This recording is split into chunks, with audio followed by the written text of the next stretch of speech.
The following talk was given at the Insight Meditation Center in Redwood City, California. Please visit our website at audiodharma.org. Good morning, everybody. Dear nuns, friends, I'm very pleased to be here this morning. Yesterday morning, somebody asked, where is this Sati center? And somebody said, there's no place, people meet in various places. Then I said, the Sati center is here. And we go wherever we go with the Sati center. Where we go, Sati center is there. So we all came with our Sati centers to learn more about Sati. I was told to talk about Sati, or Satipatthana Sutta, 4 foundations of mindfulness.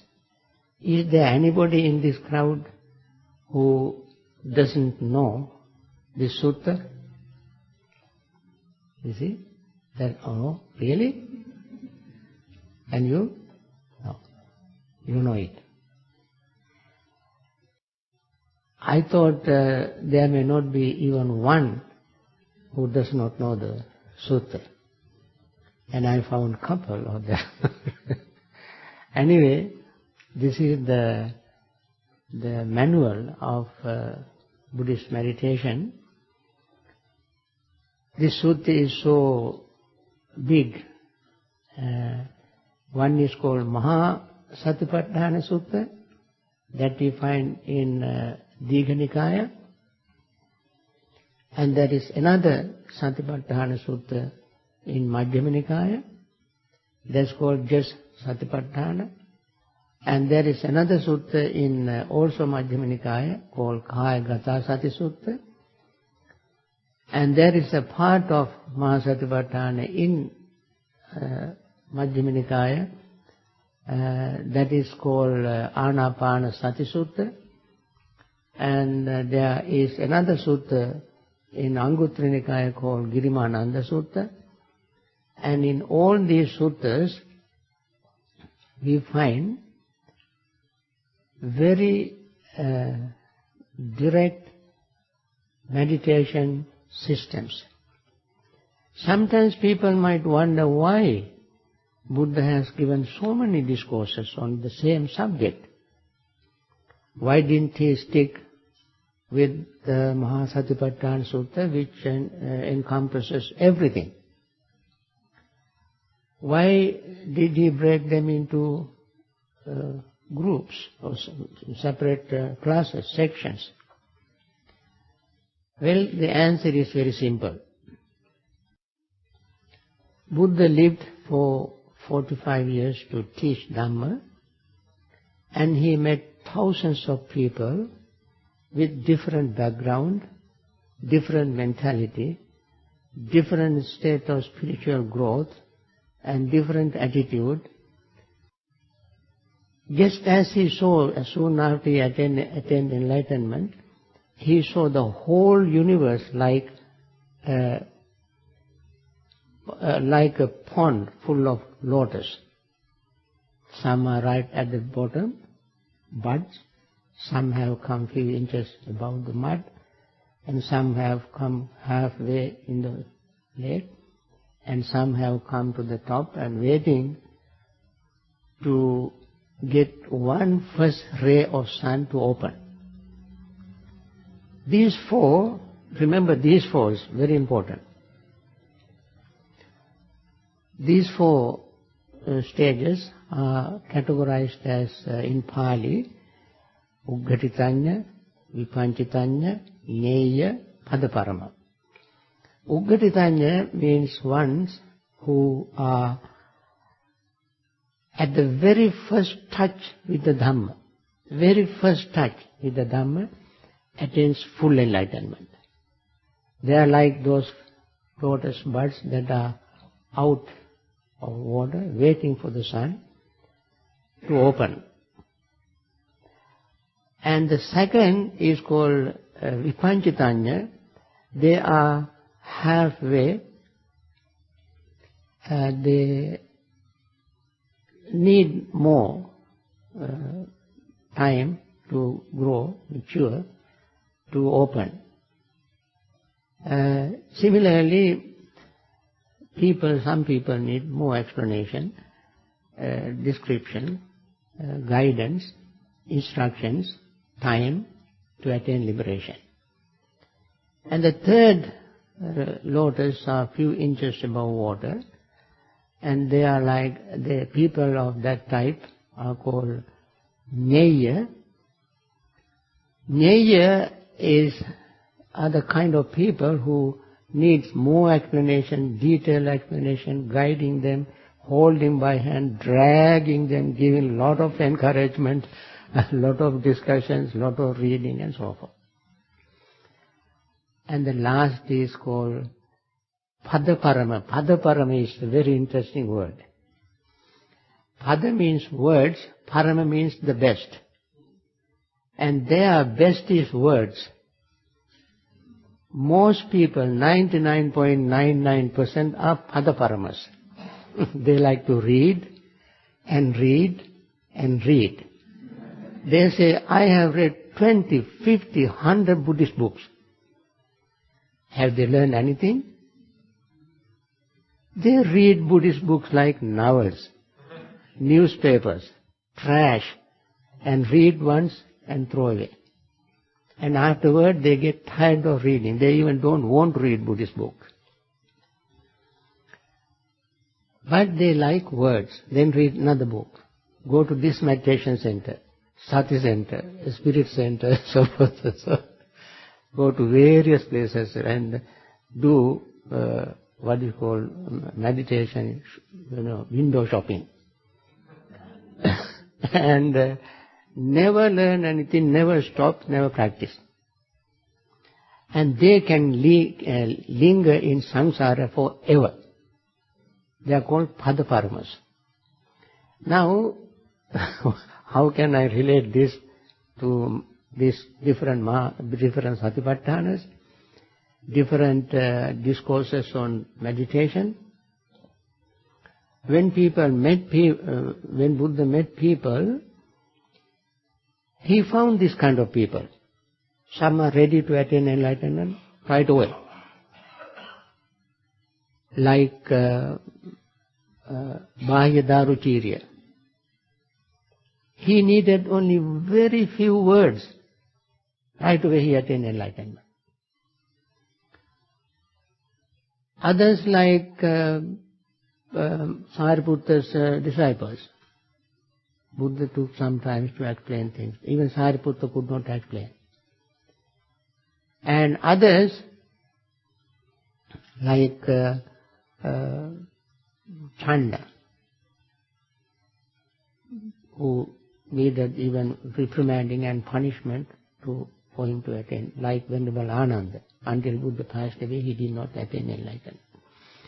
And others are rest of us. We also might have seen the Buddha, heard him giving Dhamma sermons, and never listened to it. Never learned.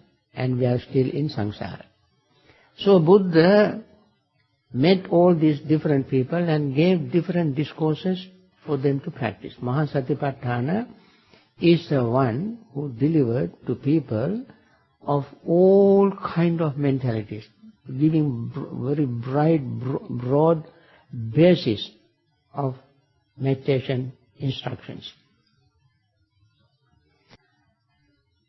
And others he gave to people who are not yet mature, for them to who are more mature, and he gave short discourses and so forth. So he changed this meditation techniques, subjects, according to the people's needs.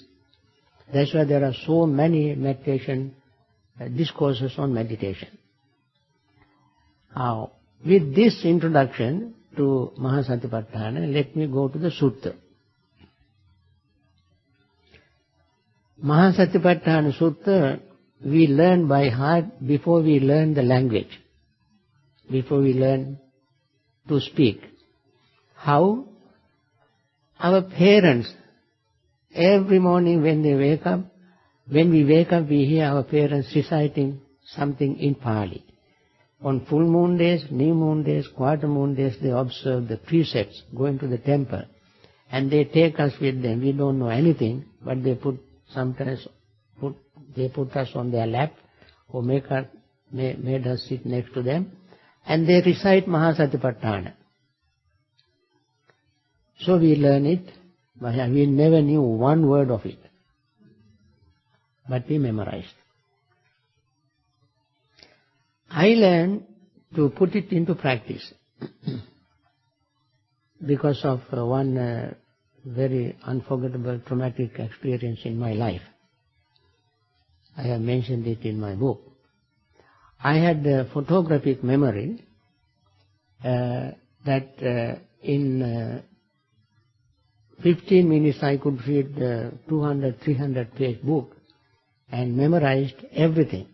Every punctuation mark, every word, page number, everything stuck in my mind. When I was 20, I lost everything because I fell sick. My parents, teachers, friends did everything, including voodoos, to treat me. Nothing worked.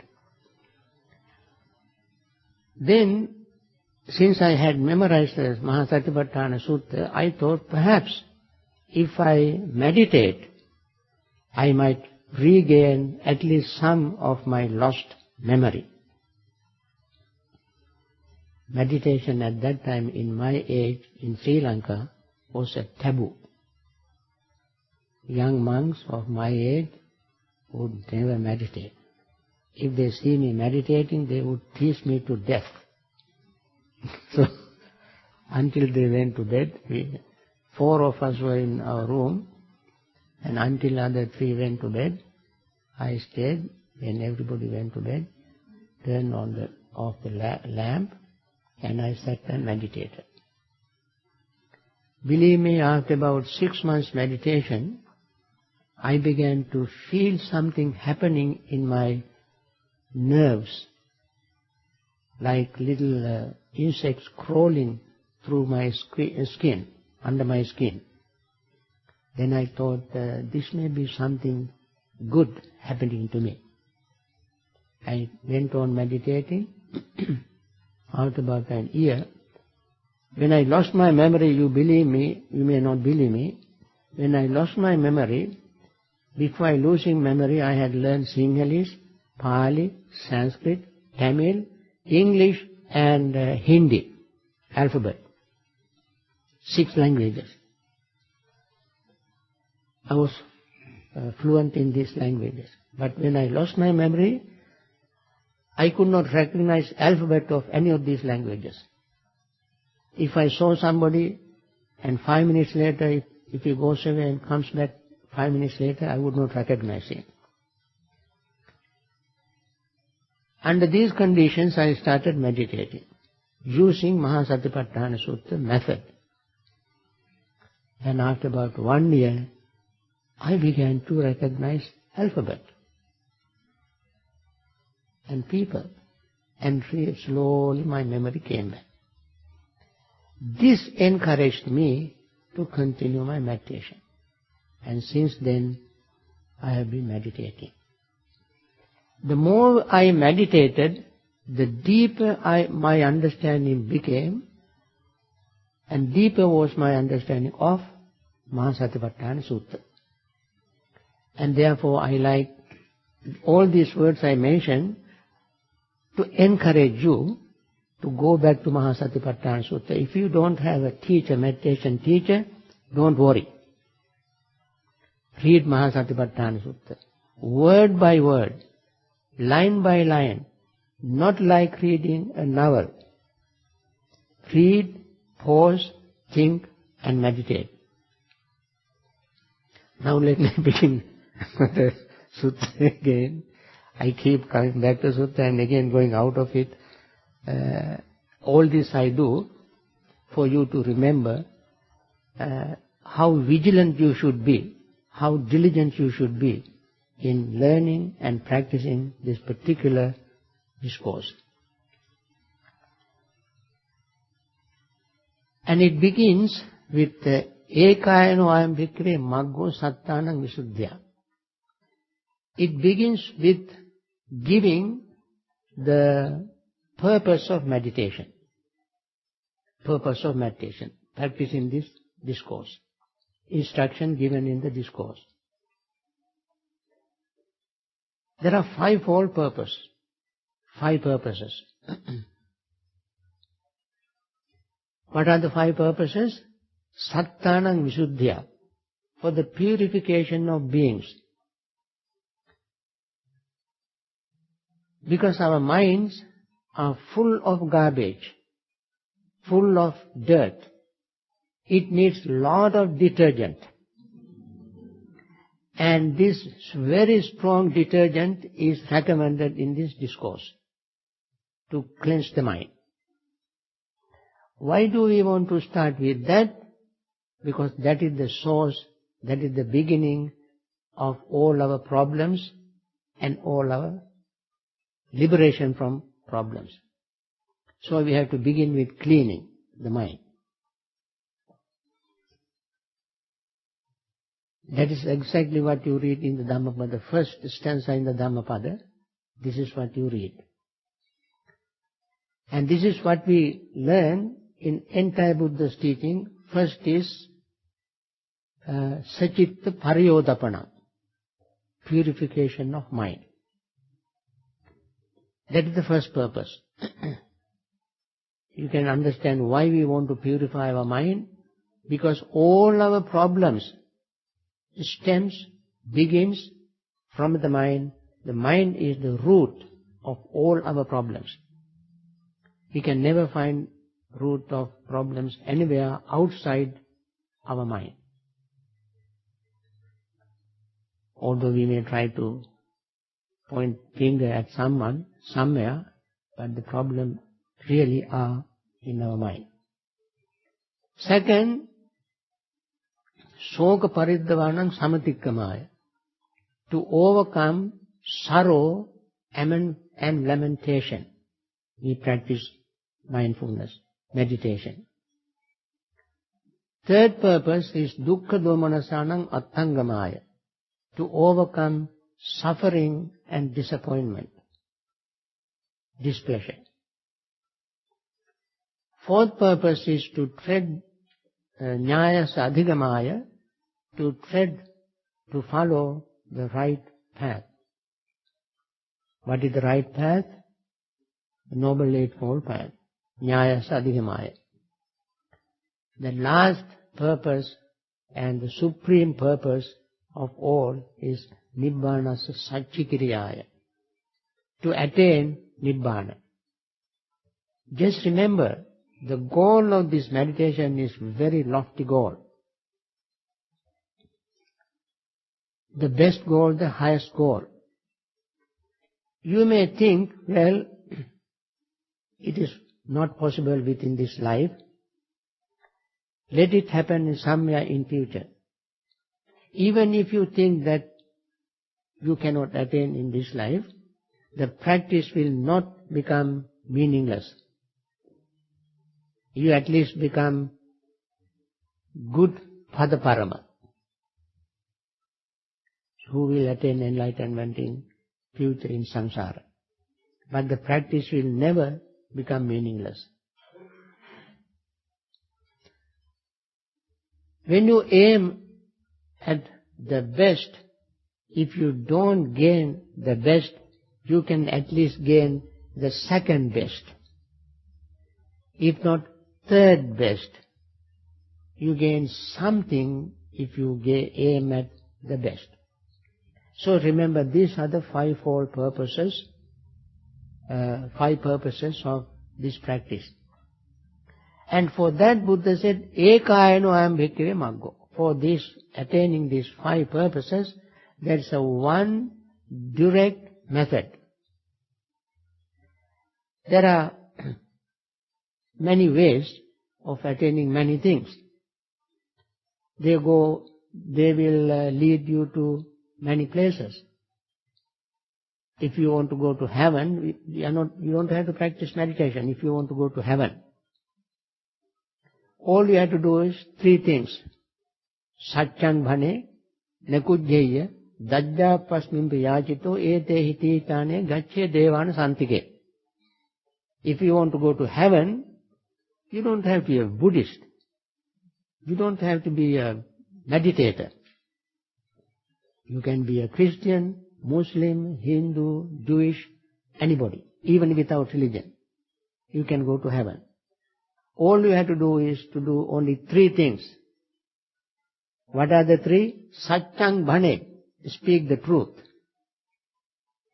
Nakujjeya, don't get angry.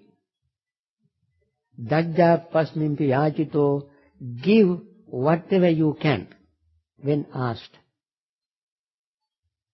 These are the things. Who cannot speak the truth? Although we don't like to speak the truth, anybody can speak the truth. Who cannot stay without getting angry? Anybody can practice that. And who cannot give? We don't have to be Buddhist to give. Anybody can give. If you practice these 3 things, you can go to heaven. Practicing this meditation is one of the 5 purposes of practicing meditation is not going to heaven. It is not included in these 5 purposes. So don't meditate to go to heaven.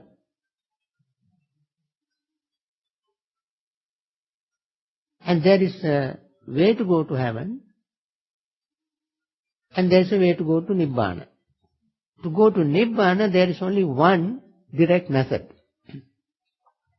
To overcome sorrow, lamentation, pain, grief and despair, there is only one method. To follow the right path, there is only one method.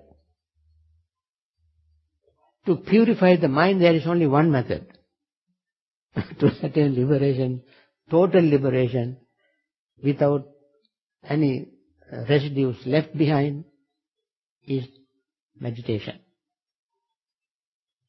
That's what Buddha did, and that's what he achieved.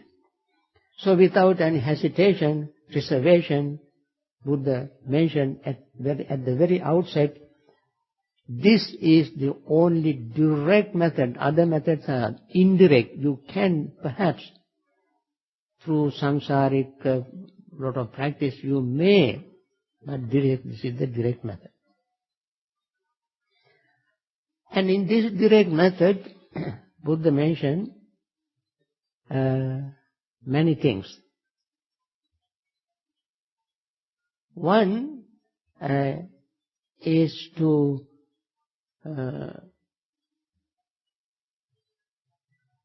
practice,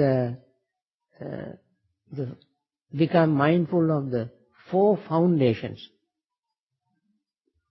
They are called 4 foundations.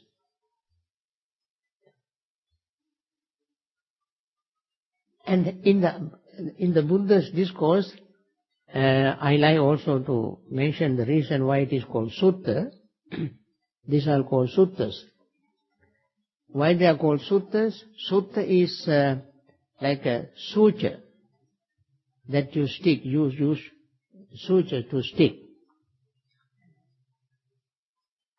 As sutta, it is called sutta because it has the thread going from the beginning to the end. One message. Just like suture has the beginning, middle and end. Buddha's discourses have these 3 segments, 3 points. Beginning, middle and end. At the beginning, Buddha was so profound and enlightened that he gives the summary at the beginning. When you write a good article, paper, book, dissertation, and so forth, at the very beginning you give the summary, introduction. In the introduction, you can get the rough idea of what is going to discuss. So he gave at the very beginning, he gave the summary. In the summary, he mentioned what is going to happen in the discourse. And he said there is only one direct method to achieve these 5 purposes, and then he outlined these 5, this method in 4 steps. He said, Kāye kāyanupasī viharati ātāpi sampajāno satima vinaya loke abhijja domanassa. Let me translate that into English. Be mindful of the mind in the mind. Be mindful of the body in the body. With diligence to overcome, with intention of reducing greed and hatred, and satima vinaya, satima with mindfulness, vinaya having discipline, having restraint, abhijja domanasang loke, the covetousness and grief in the world. That is, be mindful of the body with the intention of overcoming covetousness and anger or disappointment in the world. Now this is really very important sentence. It is what I call loaded with meaning and given in compressed form. So we have to decompress it to understand the meaning of this sentence. First he said, Kāye kāyanupasī viharati. Be mindful of the body in the body. Now here we hear the word body twice. Be mindful of the body in the body. What does it mean?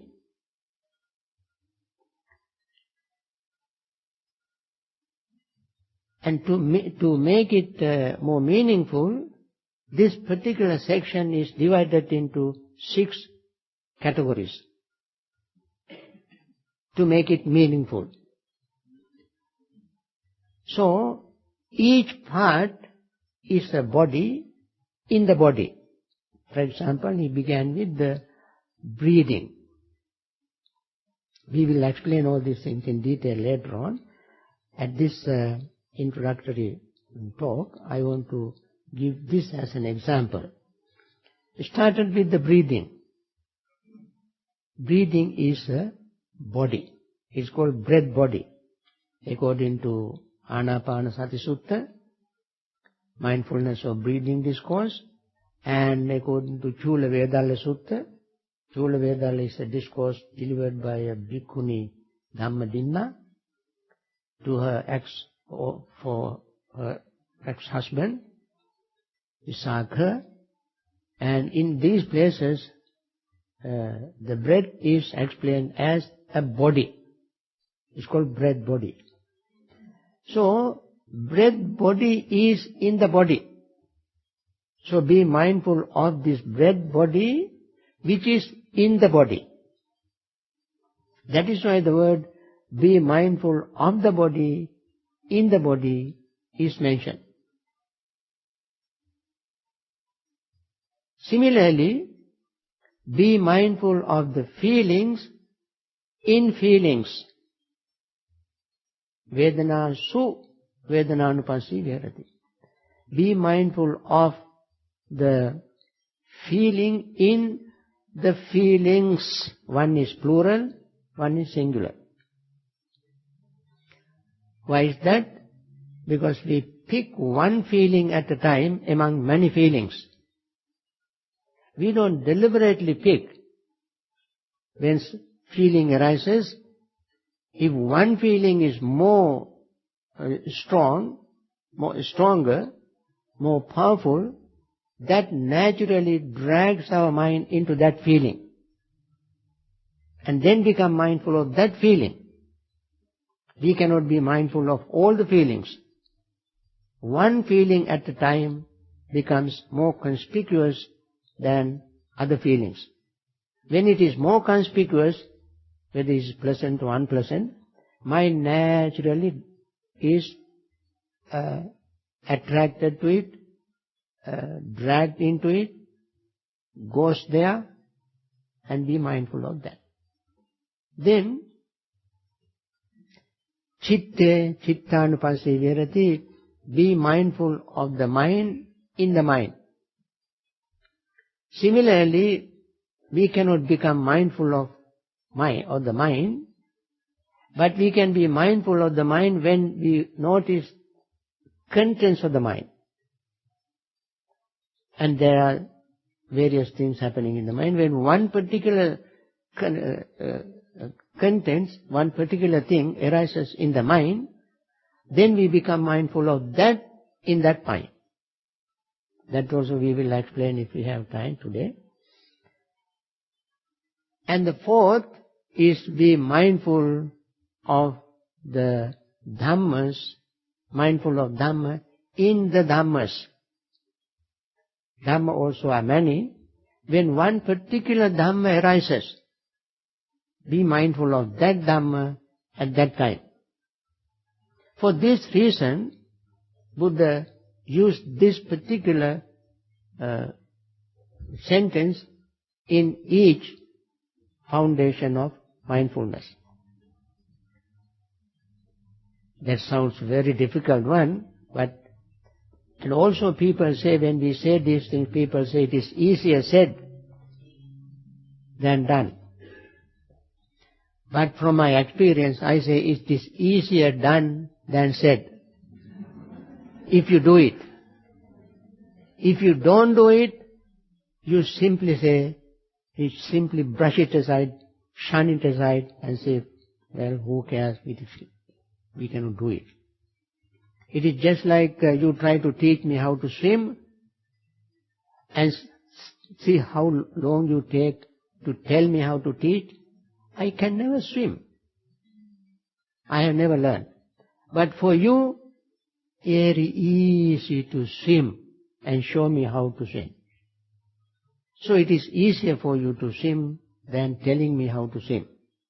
Why? Because you have been swimming. Similarly, if you do it every single day, every waking moment, all your life, it becomes just like breathing. You don't learn how to breathe. You naturally breathe. So the practice also becomes so natural to our life if we do it. And then all this becomes crystal clear in our mind when we practice. So, at the very beginning, he mentioned these 4 statements. Then he said, Atapi, why we want to do this? Why we want to become mindful of the mind? Atapi, meaning with the intention of overcoming, with the intention we make effort to overcome our various mental impurities, to fulfill those 5 purposes, at least to begin with 1. Then the next word he used, sampajano. This is the only place the word is given in this way. In the detailed explanation, the word sampajana is not used. But this is the place where sampajana is used. Sampajana means clear comprehension. In the commentaries, clear comprehension is explained in 4 ways, four different types of clear comprehensions. This is another confused area where not too many of us get very clear comprehension. Although we talk about clear comprehension, we don't get clear comprehension in most of the time. And therefore let us spend a few minutes on that. I will explain it later. But it is very important to mention it here. Clear comprehension is also fourfold, 4 types. Clear comprehension of the purpose, clear comprehension of the domain, clear comprehension of the suitability, and clear comprehension of non-delusion. Now let us take each of them in turn and try to understand them. What is the clear comprehension of the purpose? These are the 5-fold purpose that we already mentioned. We already mentioned the 5-fold purpose. Clear comprehension, we have to have a clear understanding of these 5 purposes. Why we meditate? That is to cleanse our mind, to overcome sorrow and lamentation, to overcome suffering and disappointment, and to follow the right path, Noble Eightfold Path, and to attain liberation. Attaining liberation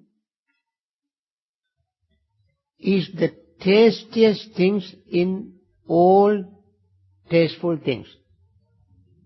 And Buddha said it in the Anguttara Nikaya, Vimutti rasa sabbhe dhamma. Vimutti rasa sabbhe dhamma. The highest, the taste of all the practice, all the dhammas, is the taste of liberation. So that is what we want to attain. We want to taste liberation, freedom, not with the tongue, but with the mind. So,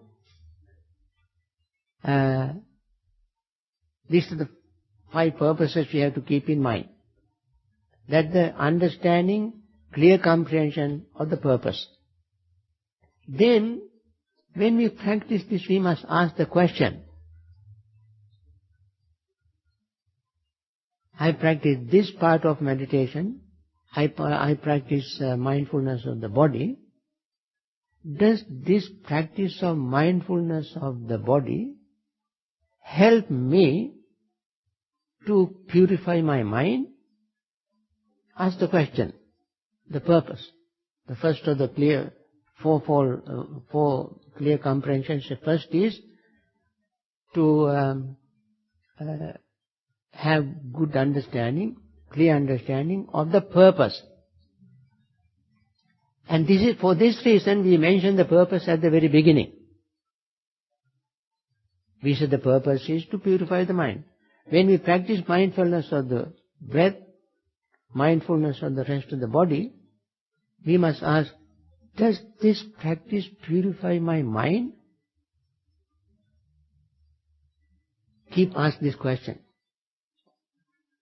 Second, when we practice mindfulness of the feelings, does it help me to purify my mind? Ask this question each time you practice any part of the 4 foundations of mindfulness. Ask the second question, does this help me to overcome sorrow and lamentation? That's the second purpose. So we have to have a clear understanding of the purpose, why we do what we do. Ask the third question, does this help me to overcome the pain and suffering? You may inflict pain and suffering when you meditate. Most meditators experience that. Then they ask the question, I am supposed to practice meditation to overcome pain and suffering, but I am suffering now. I am having pain. The purpose of meditation is not to inflict pain.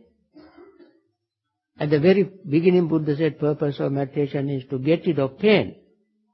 Instead of getting rid of pain, we experience pain. We inflict pain. That is one experience that everybody complains against.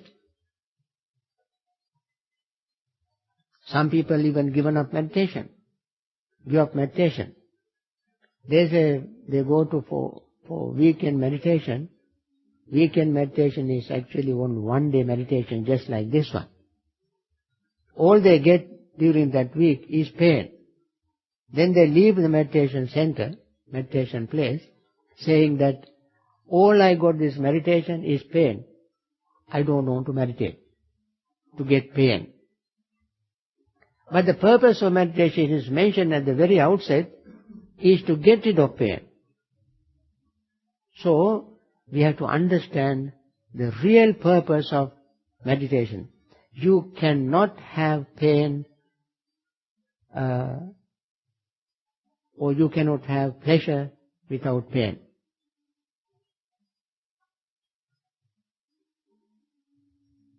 A pleasure always comes with pain.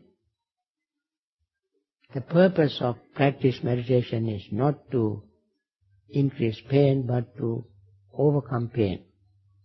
And then we gain pleasure. We work very hard to gain pleasure, mundane, ordinary pleasure. But this pleasure we work very hard to gain, and we gain this pleasure, it is not mundane pleasure, not ordinary carnal pleasure.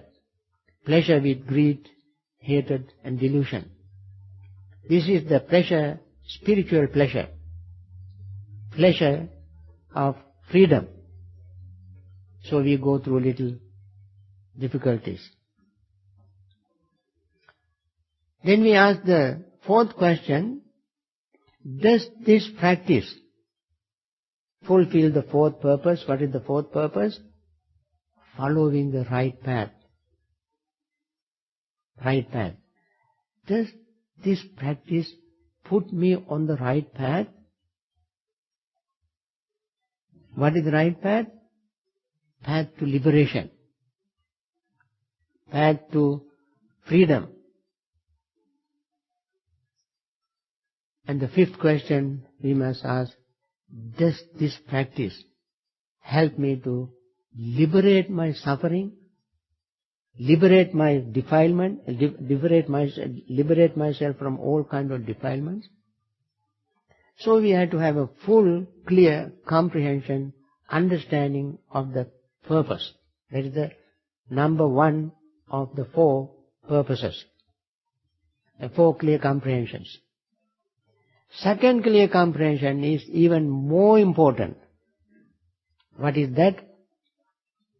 The domain, the field, the scope of meditation. What is the domain?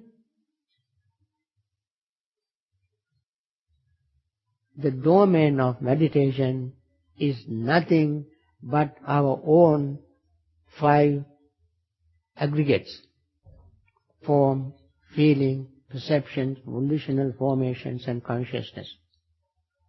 Or sometimes we can put them into the 4 foundations of mindfulness. 4 foundations of mindfulness is nothing but the mindfulness of the form, feeling, perceptions, volitional formations and consciousness. Whether we say it 4 foundations of mindfulness or 5 aggregates, we say the same thing. Words are different, meaning is the same. That is our field. This is our laboratory. Everything we need to attain the goal is in this laboratory, in this world. And that is why Abhijja Domanasang Vinaya Loke. The Buddha used the word Loka. This is my world. Each and every one of us is living in our own world. Our 5 aggregates are our world. In Samyutta Nikaya, Buddha defined the world. World is with this 1 fathom body with this consciousness. 1 fathom body with this consciousness. What is the 1 fathom? Fathom is 6 feet. In that definition, I am not 1 fathom. I am only 5'3". So the fathom is elastic, flexible fathom. That means when you stretch our hands from middle fingertip to the other middle fingertip, that distance is 1 fathom. So each one of us is 1 fathom in our own measurement. So within that, Buddha said, is the world. Why Buddha said? Buddha was so intelligent, not intelligent, wise. There's a big difference between intelligence and wisdom anyway. But the Buddha was so wise.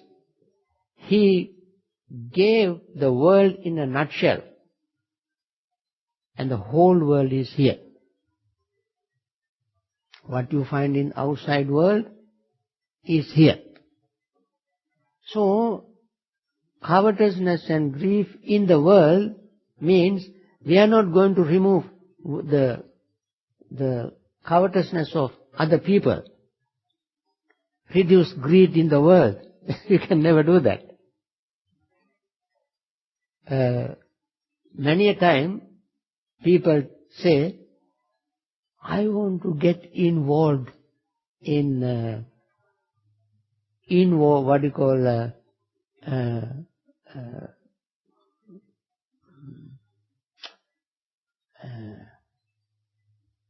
call active Buddhism, engage Buddhism.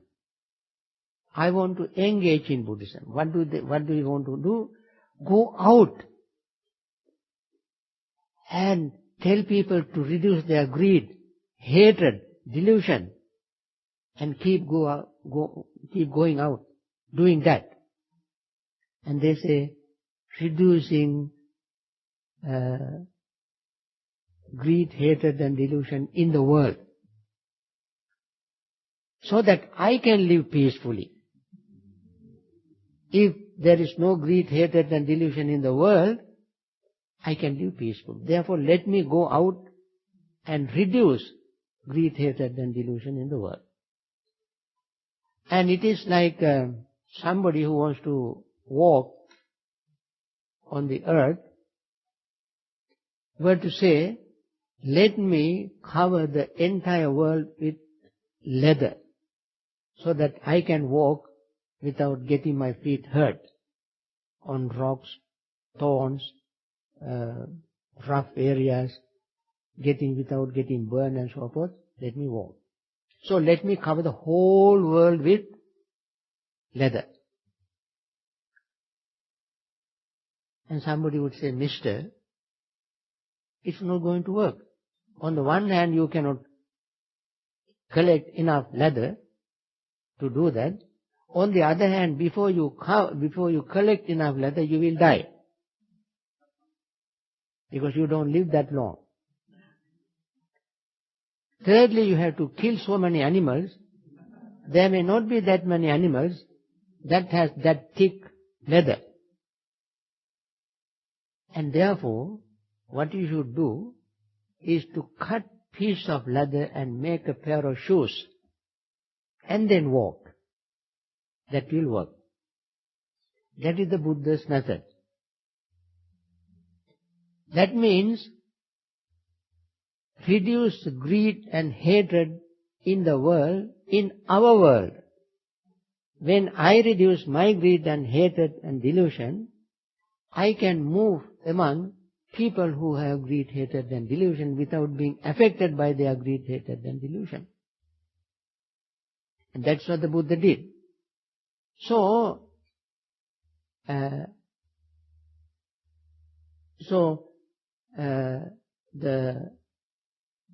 second clear comprehension should be the domain. The domain is not in the world, outside. Domain is here, in us. And this is, as I said, our own laboratory where we have to work.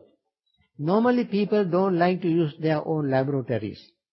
They want to borrow others' laboratories and work there and let their own laboratory get rusty, collect dust and collect garbage, dirt, and use others. When they turn back and they see their laboratories are filled with dirt. And in this meditation, Buddha said, therefore, have a clear comprehension of the domain. What is your domain? There's a very beautiful story in Samyutta Nikaya. I think most of you might have heard. Since some of you are Dhamma teachers, some of you have listened to many Dhamma talks given by very beautiful Dhamma teachers. This story you might have heard thousands of times. But I like to present it myself again so that you may remember it. If you have memorized it, you will hear different version of it. Anyway, this is the little story that the Buddha gave to illustrate the meaning of domain. He said, there was a little quail, and one day a big hawk came and grabbed this quail, because the quail was walking around and basking in the sun and relaxing and going away and so forth.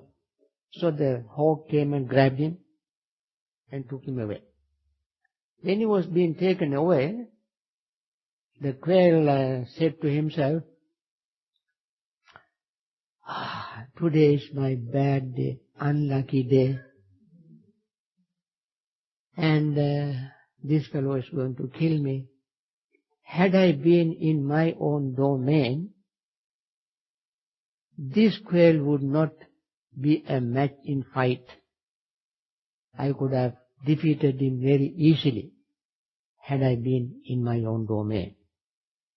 Then the hawk, without getting upset, listening to this little quail's challenge, hawk did not get upset. He asked the quail, what is your domain, by the way? He said, that newly plowed field where there are big clods of mud, that is my field, domain. Is it so? I can take you there and leave there. So he took him and left there, and by leaving him there, he said, by the way, don't forget, tomorrow I come and get you. He said, okay. So he dropped him and flew away. Next day he came, and quail was sitting on a big clod of mud, and he saw the hawk sweeping, stooping down, coming down. As he was approaching, the quail very quickly rushed under huge clod of mud. And the hawk came and looked around, he could not see him. From the distance he saw the quail. Now when he came close, he could not see him. And he got very angry and beat his breast and flew away. And Buddha said, similarly, if you stay in your own domain, Mara will not and come and get you. You will be trapped by the Mara if you leave your domain and try to borrow others' domains. So this is the domain. We have to always remember our domain is our own 5 aggregates: body, feeling, perception, thoughts and volitional formations and consciousness. So we have to clearly understand this 5 aggregates, this body. This is another subject I talk later. All this we find in the discourse. And the third clear comprehension is very important. What is the third? That is the suitability. And people say, sometimes suitability is this place is suitable for meditation, near supermarket, near casino, or in the casino, or the public well, or swimming pool, and so forth. No, they are not suitable. So they look for suitable, clear comprehension of suitability, something like this. That is not the meaning. Suitability is always referring to this practice, asking ourselves, is this practice suitable for attaining that goal, 5-fold goals? Is this practice of mindfulness, of breathing, suitable for purifying the mind? That is the suitability. The subject, the practice must match the goal. And ask, is this suitable for? If it is not suitable for gaining that purpose, I should not practice it. If it is suitable for this time, for this mentality, for this state, and this is what I should practice. I give you another example.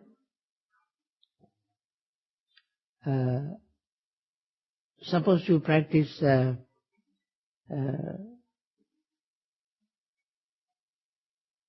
mindfulness of the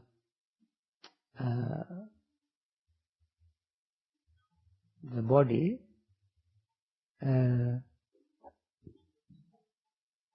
focusing mind on the parts of the body.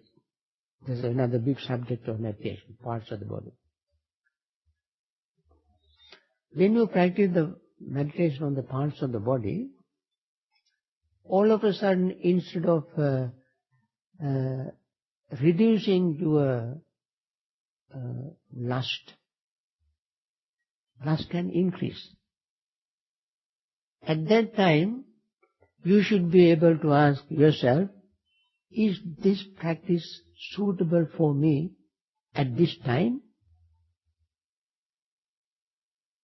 Then you will realize, no, the more you meditate on this, the more lust increases in me, therefore I must abandon this and choose another subject from the same, the sutta, and you practice that. Why you want to, your purpose is to overcome greed, covetousness and hatred. When you practice the part of meditation on various parts of the body, if hatred arises, you abandon it and choose another path. Because your purpose is to overcome your hatred.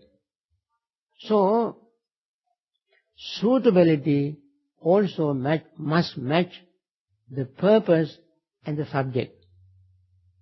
That is suitability, not the place. It is, some people say when you go to the kitchen you have a purpose of going to the kitchen. When you go to bedroom you have a purpose in going to bedroom and so forth. These are not the purposes. The real purpose is, the suitability means that you have to have a clear understanding, is this suitable for gaining this goal? And the fourth clear comprehension is non-delusion. That is even more difficult and very deep subject. We have to have a clear comprehension, clear understanding of the clarity, non-delusion. That means,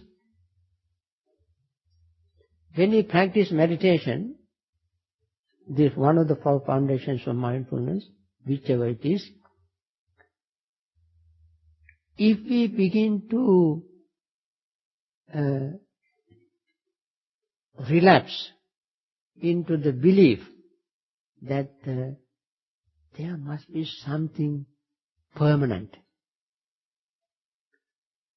something solid, you are deluded.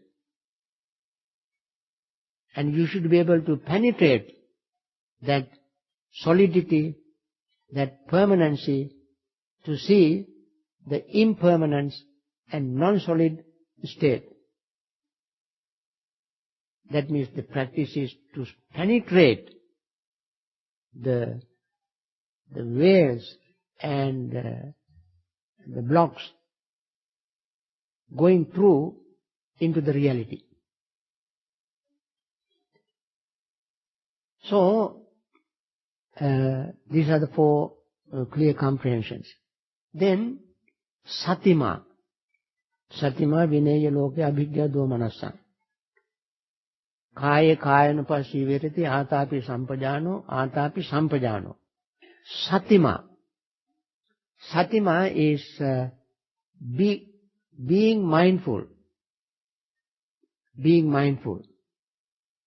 The word sati is used for several meanings.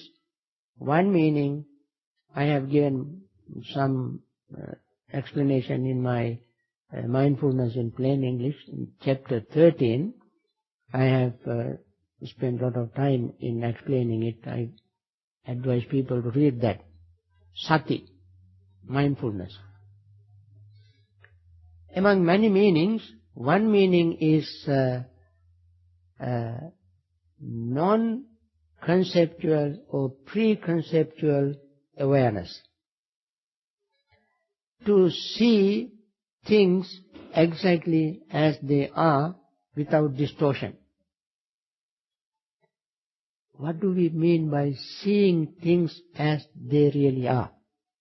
That also is a heavily loaded phrase. See things. See means, how can we see? We always see when we open our eyes, we see. Do we see things exactly as they are when we open our eyes? Superficially, yes. Materially, yes. Spiritually, no. When we open our eyes, look at things, we see their color, shape, size, height, shades, and so forth. These are not the reality. These are the superficial appearance of the object. And the word vipassana also has a very special meaning. Vi is special.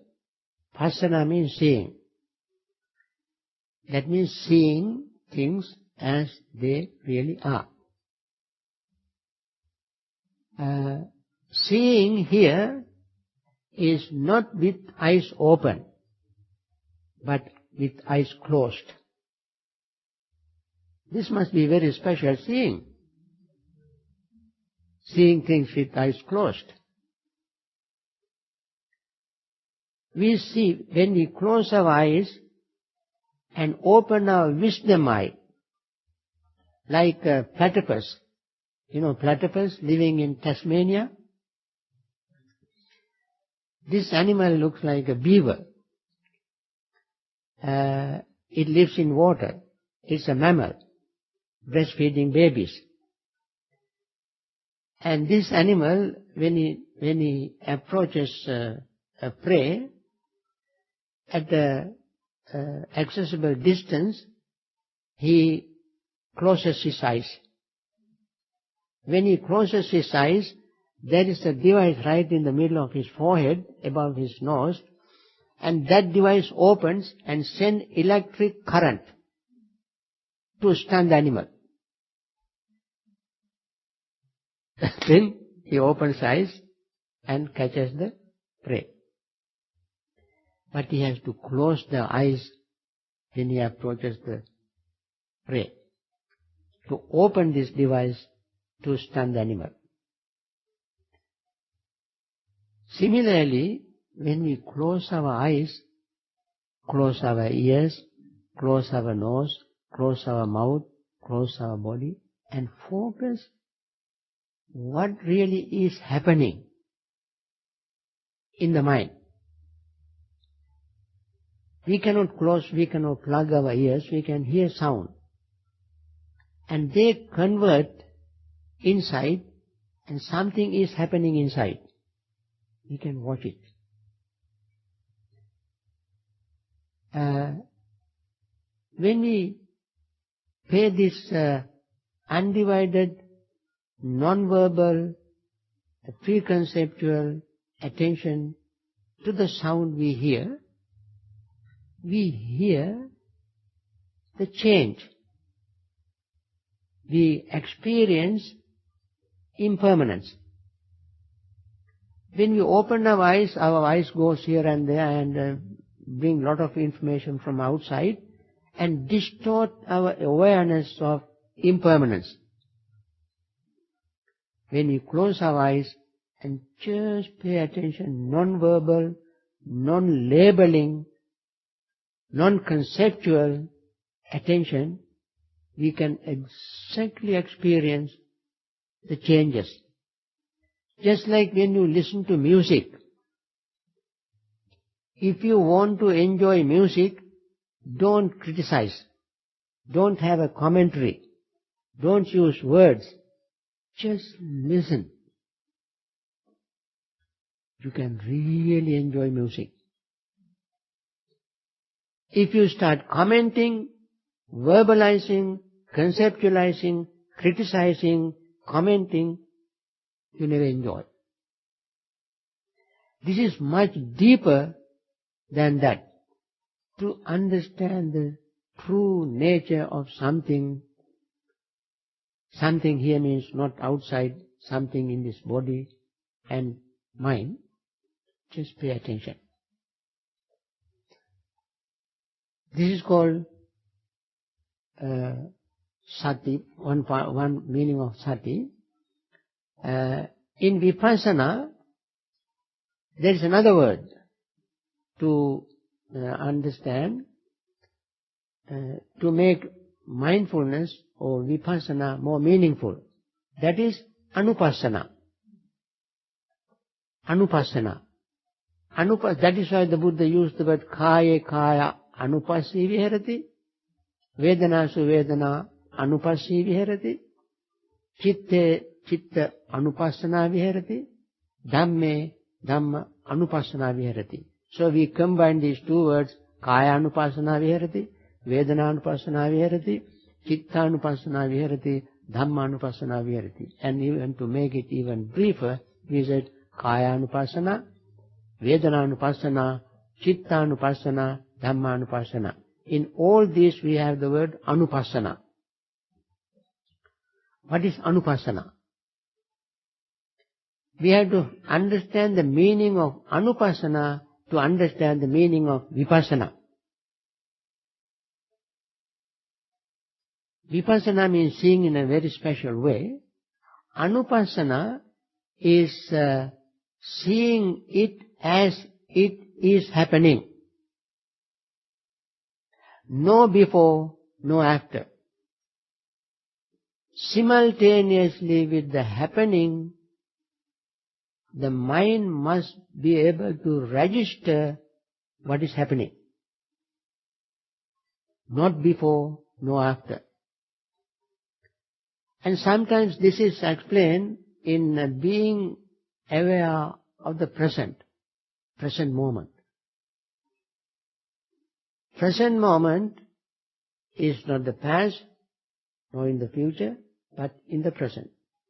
And this is what anupassana means. Seeing certain things happening in the body and mind as they are happening. And when these two combine together, we can gain vipassana. That is, vipassana with anupassana. Seeing them happening as they are happening. By paying total, pure, clean, undivided attention without words, concepts, ideas, labels. Only then we can see what is happening. With, as I said, with eyes open, you cannot see our body. Even if we look in the mirror to see our body, how much we can see? Only the front. We cannot see the back. We cannot see the top of our head. We can see the right eye on the left. We move the right hand and we see in the mirror we are moving left hand. You write May, M-A-Y, and hold against the mirror, you can see yam.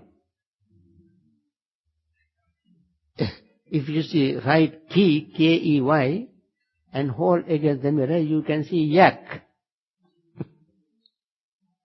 So even if you look in the mirror with eyes open, you cannot see the object exactly as it is. So you cannot trust our eyes. See, what people call seeing is believing. It is not true. Not true. You cannot believe what you see. So this is a very, very special way of seeing. And the pure seeing, wonderful seeing, no prejudice, no biases. It's a clear, pure seeing. So, kaya kayanupassana atapi sampajano satima vinaya loke abhijja domanasang. This phrase also is important to remember. Vinaya means restraining, disciplining. It's also heavily loaded because there are 5 kinds of disciplining. Restraint. We are called sangvara. Sila sangvara, sati sangvara, khanti sangvara, jnana sangvara, virya sangvara. Sangvara means restraint. We have to restrain our senses with effort, with patience, with mindfulness, with wisdom, and with effort. We have to restrain. All these things must involve in our mindfulness practice. We have to have a lot of patience. People always ask, Bhante, is there any shortcut? This seems to be very, very long. We don't have that much time. When I was in Washington, a woman came working in the World Bank at lunchtime. And she came and said, Bhante, I have 1 hour, I have to go back to work. Teach me meditation so that I attain enlightenment and go back to work. I said, I'm sorry, I don't have, quick pill, to boost your attainment of enlightenment. People are so impatient. very quickly they want to attain. The quicker you want to attain, longer you will take. So, you have to have a lot of patience. Take it easy. Just be fully aware of what is happening bit by bit. And if you try to grab everything, you are just like trying to grab the whole heap of orange. You cannot do that. So that is called discipline. We have to do it with patience, with effort, with mindfulness, with wisdom, and then with discipline. They are called Sila Sangvara, Virya Sangvara, Khanti Sangvara, Sati Sangvara, and Jnana Sangvara. 5 types of discipline. Abhijja Domanasang, Vinaya means discipline, and having overcome greed, covetousness, and anger. Covetousness is translated as excessive greed. That implies that there is certain amount of greed, and over and above that is excessive. So you can have certain amount of greed, and over and above is excessive.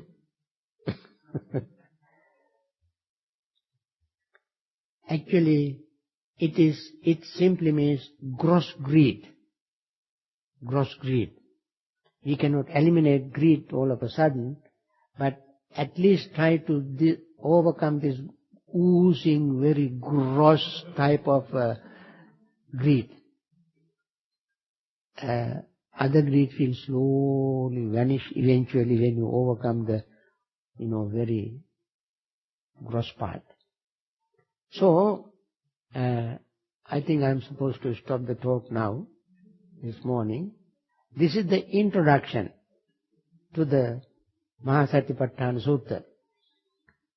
And then we go, we are supposed to do some meditation also. Morning is the best time to meditate. Afternoon meditation will be difficult. Therefore, I have a plan for afternoon meditation to make it easy. We do little walking meditation. I give you some instructions on walking meditation. You might have heard people giving instructions.